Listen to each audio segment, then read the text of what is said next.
ഏട്ടാ, ഈ കറി കുറച്ചുകൂടി ഒഴിക്കട്ടെ? ഞാൻ ഈ കറി കൂടി കഴിച്ചോളാം. അതെന്താ, ഈ കറി ഇഷ്ടപ്പെട്ടില്ലേ? ഹേയ്, അതുകൊണ്ടല്ല, ഇപ്പൊ ഒരു ടേസ്റ്റ് തോന്നില്ല. ഹോ, നിങ്ങൾക്കല്ലെങ്കിലും രാധികേർത്തിയുടെ കറിയും മഞ്ജുവിന്റെ പുളിശ്ശേരിക്കല്ലേ പറ്റുള്ളൂ. അതാരാ? എനിക്കറിയില്ല. മുമ്പെപ്പോഴും അവരുടെ കൈപുണ്യത്തെപ്പറ്റി പറയുന്നത് കേട്ടിട്ടുണ്ട്. ഓ, 2 കൊല്ലം മുന്നത്തെ കഥയല്ലേ? കൊല്ലം എത്ര കഴിഞ്ഞാലും ആ രുചിയും അതുണ്ടാക്കി തന്ന ആളെ മറക്കാൻ കഴിയില്ലല്ലോ. എടി, ഒരു മനുഷ്യന് എല്ലാ സമയത്തും എല്ലാ ഭക്ഷണവും ഒരുപോലെ കഴിക്കാൻ കഴിയില്ല, അറിയോ? അത് നീ നിർബന്ധിച്ചിട്ട് കാര്യമില്ല. ഇല്ലേ, ഞാൻ ഒന്നിനും നിർബന്ധിക്കുന്നില്ല. നിങ്ങളുടെ ഓഫീസില് നല്ല കൈപുണ്യമുള്ള പെണ്ണുങ്ങൾ ഒരുപാടുണ്ടല്ലോ.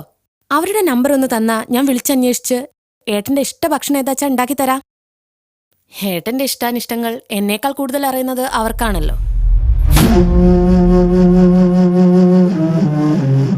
നാളെ മുതൽ നീ എനിക്ക് ഭക്ഷണം ഉണ്ടാക്കുകയും വേണ്ട, വിളമ്പി തരുവും വേണ്ട. ഞാൻ ഹോട്ടലിൽ നിന്ന് കഴിച്ചോളാം.